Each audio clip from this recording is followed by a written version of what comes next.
गोवर्धन की एक सखी तो कथा में सुन करके गई कि ठाकुर जी तो गोपीन के घर माखन चुरावे जामे। कथा सुन करके वाक्य मन में भाव आई, मैं हूं ऐसो मक्खन निकारूंगी, ठाकुर जी मेरे घर चोरी करवे आमे।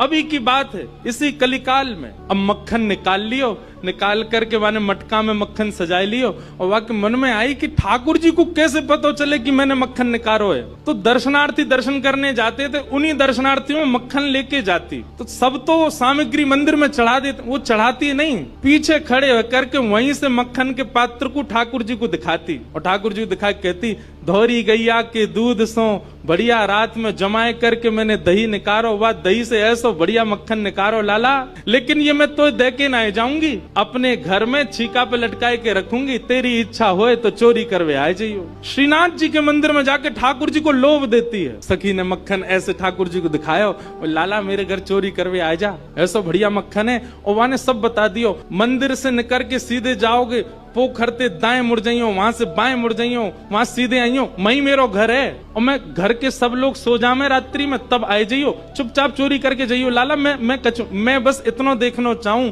सुबह उठूं तो मेरो मटका, मेरे मटका को मक्खन खत्म है गयो, मैं वही से प्रसन्न रह जाऊंगी कि लाला आयो।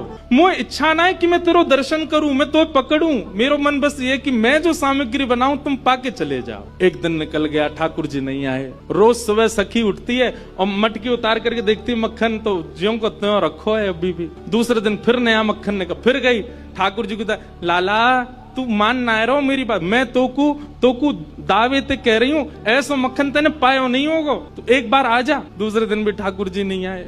अब वो रोज नए नए मक्खन निकाल के लावे और पीछे से ठाकुर जी को दिखावे।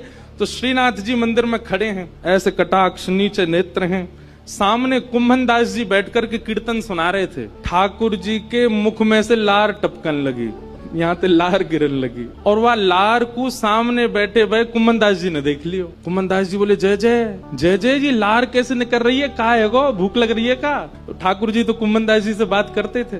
ठाकुर जो, एक कुंभना, एक सखी आवे रोज और पीछे खड़ी खड़ी मही ते मक्खन दिखावे मुझे, और मुझको रोज लोभ दे के जाए, तुम चोरी करवे आ जाओ, तुम चोरी कर। अब मुझे तो यो भय लगे, जो कलिकाल है, जो कलयुग है, कलयुग में मैं यदि सचल है गयो तो सब पकड़ लेंगे मुझको, अब मैं बाकी यहाँ कैसे जाऊं, मेरे खावे को बड़ो मन कर रहा है। कुंभन दास जी के नेत्र सजल हो गए, बोले, जय हो नाथ, आपके रसोई घर भंडार में कोई कमी है? अरे इतनो मक्खन, इतनो दही, इतनो दूध, इतनी गौशाला, इतनी गैयान को दूध रोज आपके मंदिर में आवे, वही सखी कोई क्यों चाहिए? बोले, अरे तो तू नहीं समझेगो, वो बड़े प्रेम ते आवे और सब तो चढ़ा जामे, यहाँ पे इतने लोग लाते हैं सामग्री, सबका भूख लगता है, कोई जरूरी थोड़ी। पर वाकई मन में ये भावना है कि तुम मेरे घर आओ, दर्शन